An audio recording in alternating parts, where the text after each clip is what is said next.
What's going on, Pioneers? Welcome back to the Factory Blueprint series. Today I have part 2 of our refinery blueprints, the Mk.2 versions. These are vertically stackable refinery designs that are great for saving space and work well when paired with fluid towers. Like usual, I'll show you how to make the blueprints and then we'll do a simple demonstration at the end showing off the blueprints in action. As always, be sure to leave a like, and if you're new to the channel, be sure to subscribe. I got a great comment on a recent video and I'm going to be implementing it moving forward. When placing blueprints, we get a small white indicator arrow that shows us the front of the design. This is where the terminal is. We're going to use this to help us show which directions items are flowing through the blueprints. We will orient the design so that the arrow indicates which way items flow through. Thank you to Scrags for commenting the idea. To get started, we're going to build a 2x5 floor. I will be using the Zoop mod, so I'm able to do this in one click. This is our logistics layer, and on top will be the machinery floor. We're going to place a refinery aligned with the left edge of the designer, and we're going to center it along the other axis. We can place it down. Starting with the inputs, place a floor hole in the first row of foundations, one tick up from the middle. Make sure it's aligned with the refinery input. We're going to do the same thing for the output side. Now I'm going to use Mark IV lifts and belts, as that's what everyone has available at this stage of the game. So we're going to place one up top and connect it to the input, and underneath on the logistics layer place another one, and we're going to snap a splitter to it with the output facing the terminal. Place that down. Now continuing with the inputs, we're going to do the fluid. So take a junction, and on the logistics layer you want to line it up with the refinery input up above, and I like to move it back so it is centered in the next row, but you can place it however you like.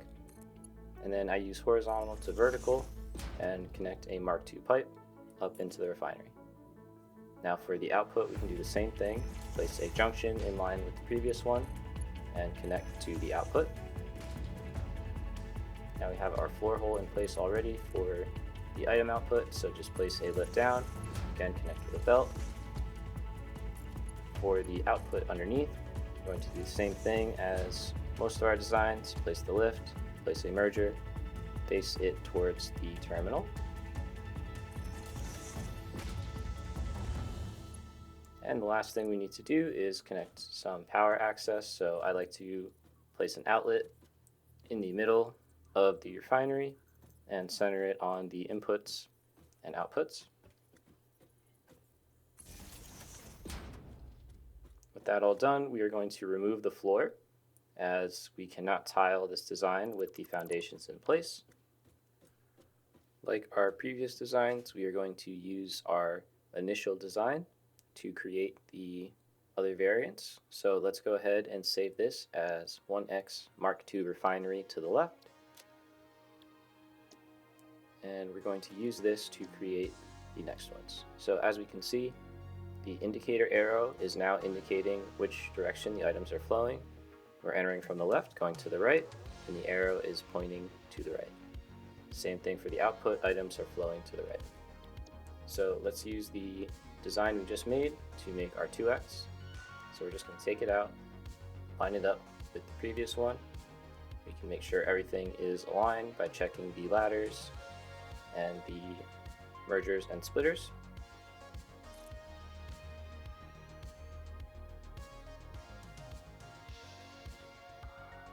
Now this part will be a little bit repetitive, but we're just going to connect up power, we'll connect the belts, and we will connect the pipes.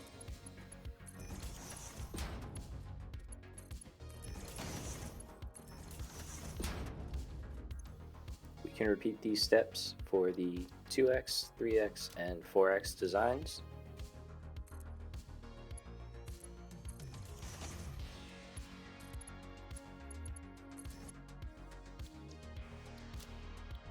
If you're enjoying the video so far, be sure to leave a like, and if you're new to the channel, make sure you subscribe so you don't miss out on any future uploads. Thanks so much! Since we don't have a floor or ceiling in this design, I'm going to go ahead and set up a blank floor with the ceiling. So in order to do that, build up 9 foundations tall. And then we're going to use a 1 meter foundation of our choice. For me, I'm going to use the glass floor, and I'm going to use the frame floor for my ceiling, but you can use whatever you want. And again, I'm using the Zoot mod here to build these much quicker.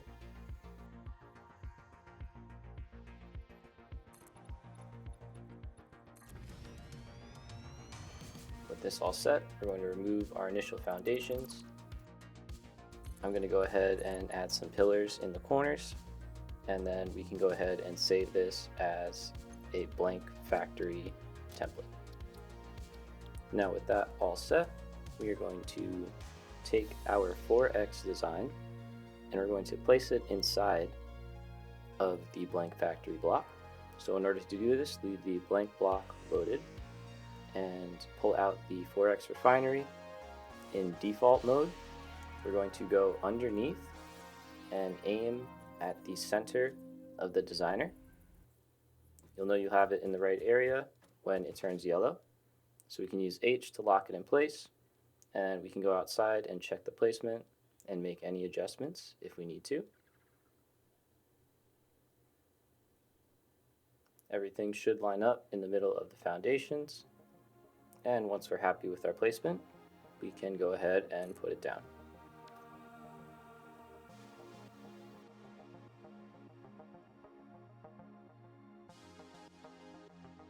Now, since these are vertical blueprints, we do want to have the items continuing up, so we need to set that part up now. We will build our floor holes, and again, since we're using the frames for the ceilings, we have to put a foundation down in place so that the floor hole doesn't get all wonky on us. We're going to connect up the input line first and make sure the items can continue up to the next level.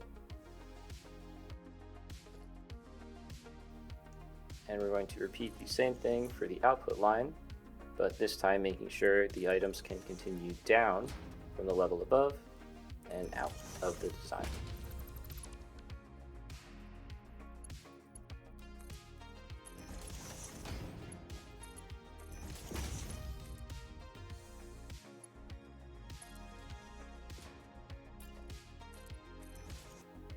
With those changes done, we are going to save over the 4x Mk.2 Refinery and have the floor and ceiling included.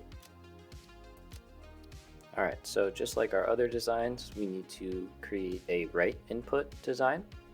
Now we're going to move to the opposite side of the designer so that the terminal is now on our left.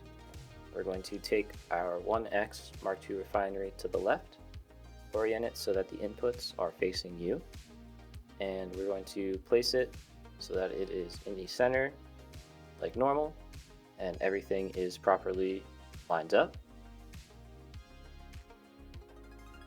Again, make sure it's all the way to the left and place it down.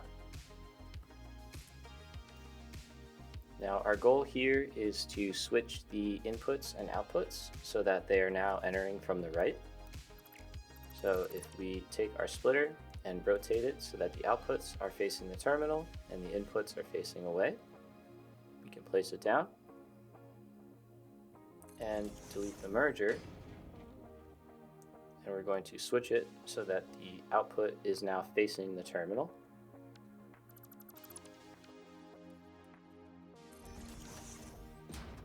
With that all done, we can save this as 1x refinery to the right, and we will use this design just like before to create our 2x, 3x, and 4x variant.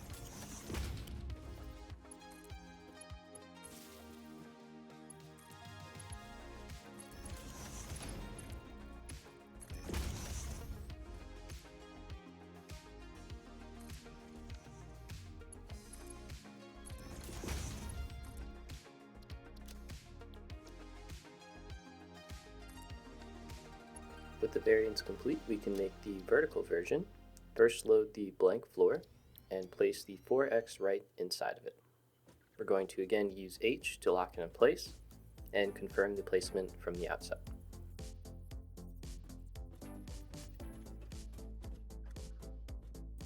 If necessary, we will use the arrow keys to nudge it into place, And again, we need all of the inputs to be centered on the foundations. Once we're happy, we can put it down.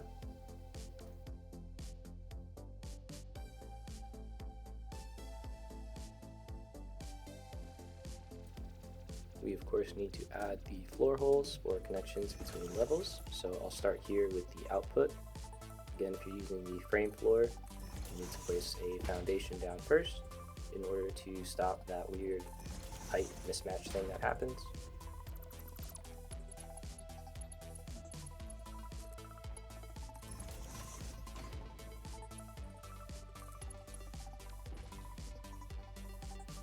With that complete, we can head to the input side, where we're going to make the items flow up to the next level.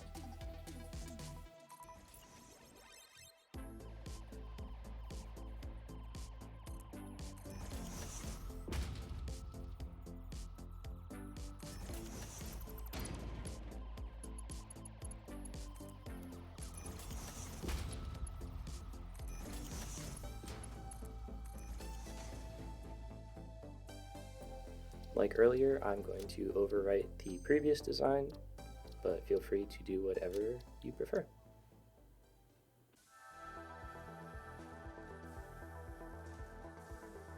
With the 4X Mark II left and right both complete, we can now move on to the demonstration. We're going to set up a simple tower to process some iron ingots using the pure iron recipe. I've gone ahead and prepped the iron and water for us, but we'll build the blueprints together and get everything running so you can see how to build with them. Since we designed this with Mark IV belts, that is our limit for this demo, we will build 8 refineries in total. Since the iron is coming from the right side, I will place the right input first.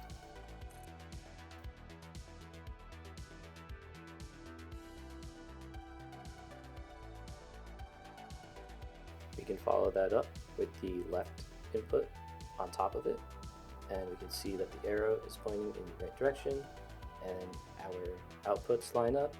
And if we go check the other side, we will see that the input is coming up and lines up with the next line going to the next level. So if we're happy with that, we'll place it down.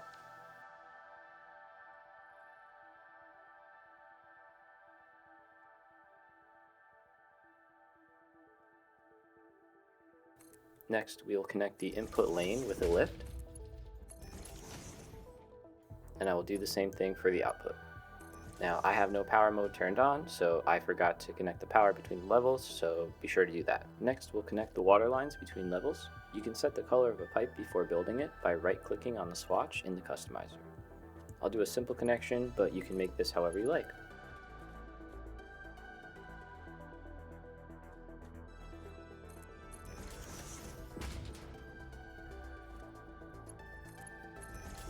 With those all done, we can set up the water tower. Now, I recommend building up to be level with the refinery input.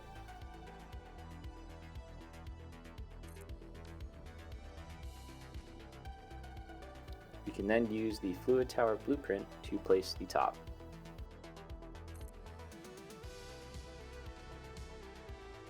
With that all done, we can hook everything up and begin filling the buffer with water. I like to wait to connect it to the factory until I'm ready to start everything up.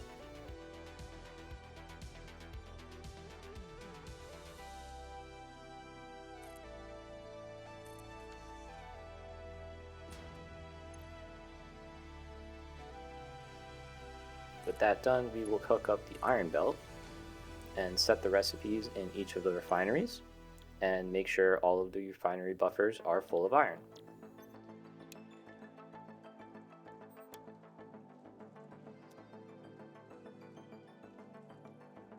For this demo, we are going to underclock the last refinery, otherwise we would be overloading our output belt.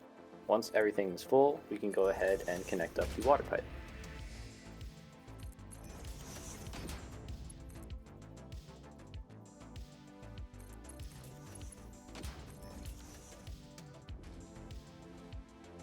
For a smooth startup, I like to shut off each machine and make sure each buffer fills before moving on to the next one. It isn't necessary, but I do find that it is helpful for startup.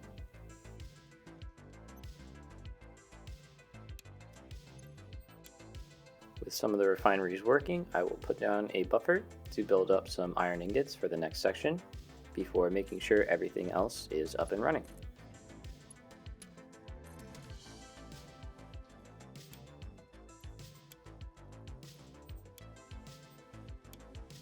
Once we are running smoothly, we are going to build a constructor tower to turn these iron ingots into iron plates. While the buffer continues to fill, we can remove any unnecessary parts like the fluid output, since we don't need it for this design. As we can see, it doesn't take long for things to get running smoothly, and we are already building up a bunch of iron plates in our storage. I wanted to show quickly how to add a partial floor of refineries. So let's say you only wanted to add 2 on top. You would place down the refineries first, nudge them into place, making sure the inputs and outputs line up. And then with those down, you can then add the floor on top. Of course, we have to make the appropriate connections for our inputs, outputs, and fluids. And the last thing we would need to do is raise the fluid tower so that it is at the appropriate height. Next video is going to go over a stackable blender design that we have already stress tested in our playthrough. Thank you so much for watching this video. If you enjoyed, be sure to leave a like. If you have any improvements you would make, let me know down below in the comments, and I will catch you in the next one.